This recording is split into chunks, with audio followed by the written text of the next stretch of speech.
Assalamualaikum warahmatullahi wabarakatuh. Syafruddin Prawiranegara lahir di Banten, tanggal 28 Februari tahun 1911. Syafruddin memiliki nama kecil, Kuding, berdarah campuran Banten dan Minangkabau. Buyutnya, Sultan Alam Intan, masih keturunan Raja Pagaruyung di Sumatera Barat, yang dibuang ke Banten karena terlibat Perang Padri. Sultan kemudian menikah dengan putri bangsawan Banten. Dari perkawinan itu lahirlah kakek Syafruddin yang kemudian memiliki anak bernama Arsyad Prawira Atmaja yang tak lain merupakan ayah kandung Syafruddin. Arsyad bekerja sebagai jaksa yang dikenal cukup dekat dengan rakyat. Karena alasan itulah Belanda kemudian mengasingkannya ke Jawa Timur. Kuding, yang gemar membaca kisah petualangan sejenis Robinson Crusoe, bercita-cita agar suatu saat ia bisa menjadi orang besar. Itulah sebabnya, setamat dari sekolah Belanda setingkat SMA, AMS, Bandung, Syafruddin pindah ke Jakarta demi melanjutkan studinya di Resoge School, Sekolah Tinggi Hukum, pada tahun 1939. Setelah beberapa tahun menuntut ilmu di sekolah yang sekarang dikenal sebagai Fakultas Hukum Universitas Indonesia itu, Syafruddin berhasil meraih gelar Mister in der Rechten, setara dengan Magister Hukum saat ini. Syafruddin yang mendapat julukan Penyelamat Republik, lalu memimpin PDRI. Dengan mengambil lokasi di suatu tempat di daerah Sumatera Barat, untuk sementara ia menggantikan peran Soekarno-Hatta menjalankan roda pemerintahan RI. Untuk memudahkan tugasnya sebagai Ketua PDRI, Syafruddin Prawiranegara membentuk kabinet yang terdiri dari beberapa orang menteri. Meskipun jabatan yang disandangnya ketika itu, ketua, namun kedudukannya sama dengan presiden. Sekitar tahun 1939 sampai 1940 saat pemerintah Belanda masih menguasai Indonesia, Syafruddin bekerja sebagai pegawai siaran radio swasta, kemudian menjadi petugas Departemen Keuangan Belanda hingga kekuasaan atas Indonesia berpindah ke tangan Jepang di tahun 1942. Di masa penjajahan Jepang, Syafruddin bekerja sebagai pegawai Departemen Keuangan Jepang. Pasca proklamasi berkumandang, ia menjabat sebagai anggota Badan Pekerja KNIP. KNIP merupakan badan legislatif di Indonesia sebelum terbentuknya MPR dan DPR yang diserahi kekuasaan legislatif dan ikut menetapkan garis-garis besar haluan negara. Tahun 1946, Syafruddin mendapat kepercayaan untuk masuk dalam jajaran kabinet sebagai Wakil Perdana Menteri. Masih di tahun yang sama, Syafruddin diangkat menjadi Menteri Keuangan. Setahun berikutnya, ia menjabat sebagai Menteri Kemakmuran. Pada tanggal 19 Desember tahun 1948, Belanda melancarkan agresi militer II, yang diawali dengan serangan ke Yogyakarta, ibu kota Republik Indonesia saat itu. Dalam peristiwa tersebut, Presiden Soekarno dan Wakil Presiden Muhammad Hatta ditangkap dan diasingkan Belanda ke Pulau Bangka. Untuk mengisi kosongnya kursi pemerintahan, Syafruddin kemudian mendapat tugas untuk membentuk sekaligus bertindak selaku Ketua Pemerintahan Darurat RI, PDRI, di Sumatera. Mandat tersebut disampaikan Soekarno-Hatta lewat telegramnya yang berbunyi, "Kami, Presiden Republik Indonesia memberitakan bahwa pada hari Minggu tanggal 19 Desember tahun 1948 jam 6 pagi Belanda telah mulai serangannya atas ibu kota Yogyakarta. Jika dalam keadaan pemerintah tidak dapat menjalankan kewajibannya lagi, kami menguasakan kepada Mer Syafruddin Prawiranegara, Menteri Kemakmuran RI untuk membentuk pemerintahan darurat di Sumatera. Namun karena sulitnya sistem komunikasi di masa itu, telegram tersebut tidak sampai ke Bukit Tinggi. Beruntung, di saat yang bersamaan, begitu mendengar berita bahwa tentara Belanda telah menduduki ibu kota Yogyakarta dan menangkap sebagian besar pimpinan negara, Syafruddin langsung mengambil inisiatif senada. Ia kemudian mengusulkan pembentukan suatu pemerintah darurat, emergency government, dalam rapat di sebuah rumah dekat Ngarai Sianok, Bukit Tinggi, tanggal 19 Desember tahun 1948.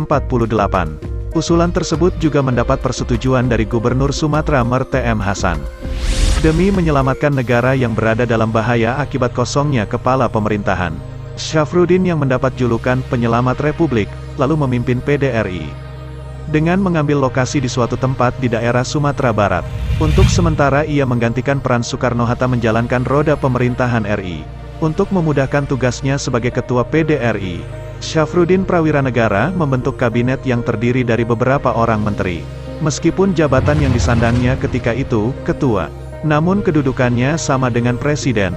PDRI di bawah komando Syafruddin terus melakukan berbagai upaya agar para pemimpin bangsa yang ditangkap Belanda bisa segera dibebaskan. Usahanya membuahkan hasil di mana Belanda akhirnya terpaksa berunding dengan Indonesia. Usaha Belanda untuk kembali menancapkan kekuasaannya di bumi pertiwi pun berakhir yang ditandai dengan perjanjian Roem-Royen. Soekarno-Hatta dan kawan-kawan akhirnya dibebaskan dan kembali ke pusat pemerintahan di Yogyakarta. Dengan bebasnya Dwi Tunggal Proklamator itu, tugas Syafruddin memimpin PDRI selama kurang lebih 8 bulan pun berakhir. Pada tanggal 13 Juli tahun 1949 di Yogyakarta, ia menyerahkan mandatnya kepada Presiden Soekarno. Serah terima pengembalian mandat dari PDRI secara resmi dilakukan pada tanggal 14 Juli tahun 1949 di Jakarta.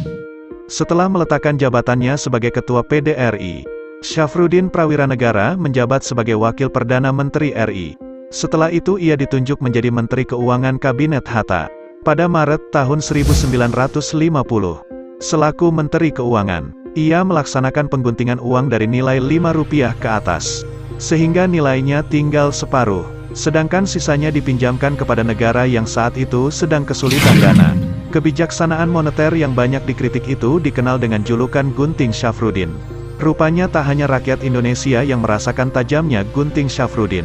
Tengku Halimah Syehabuddin Prawiranegara, istri Syafruddin pun ikut terhenyak saat menerima gaji suaminya yang tidak seberapa. Juga harus ikut dipangkas. Untuk menghidupi 8 anaknya, putri Tengku Raja Syehabuddin itu bahkan harus kasbon ke Kementerian Keuangan. Utangnya terus menumpuk dan baru dilunasi saat Syafruddin menjabat Presiden Direktur The Javasche Bank. Tahun 1951, The Javasche Bank berganti nama menjadi Bank Sentral Indonesia. Syafruddin kemudian diangkat menjadi gubernurnya.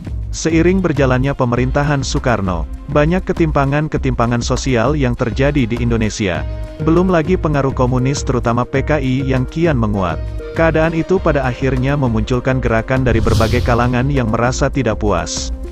Tak terkecuali Syafruddin, bersama rekan-rekannya dari Partai Masyumi. Ia menentang Soekarno yang membubarkan Konstituante. Pada Februari tahun 1958, gerakan pertentangan antara pemerintah daerah dengan pemerintah pusat terus berlanjut yang ditandai dengan berdirinya PRRI, Pasukan Revolusioner Republik Indonesia. Syafruddin kemudian diangkat menjadi Presiden PRRI yang berbasis di Sumatera Tengah, sebagai simbol perlawanan. PRRI kemudian menandatangani Perjanjian Sungai Dareh.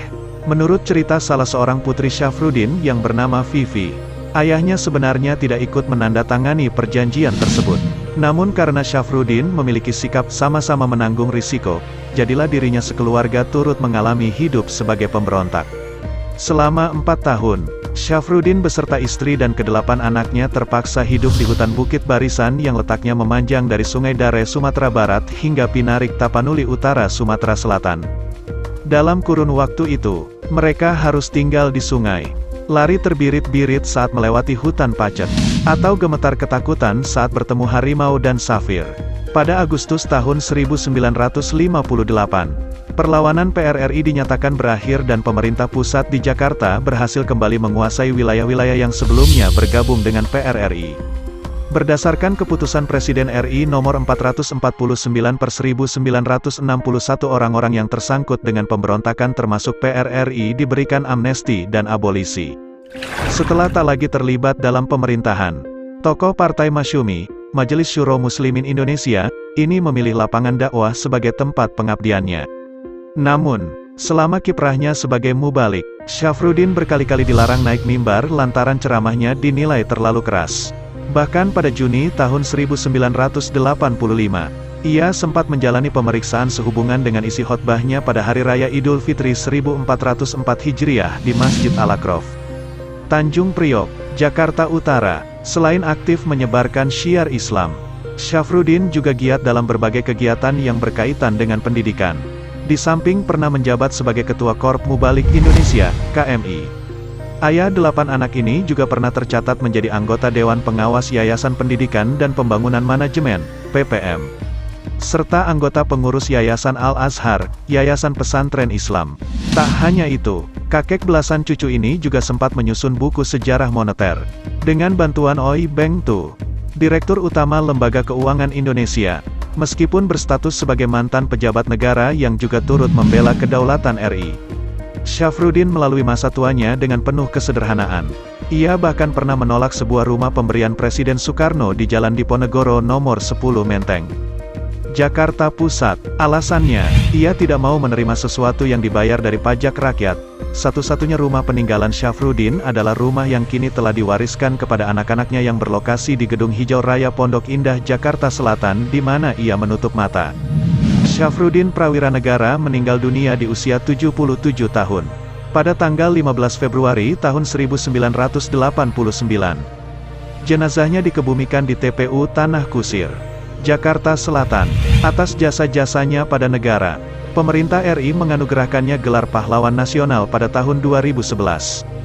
Pemberian gelar tersebut dilakukan Presiden Susilo Bambang Yudhoyono di Istana Negara, Jakarta Pusat, kepada ahli waris Syafruddin yang diwakili kedua anaknya, Rashid dan Aisyah Prawiranegara. Semoga video ini dapat menambah wawasan kita. Wassalamualaikum warahmatullahi wabarakatuh.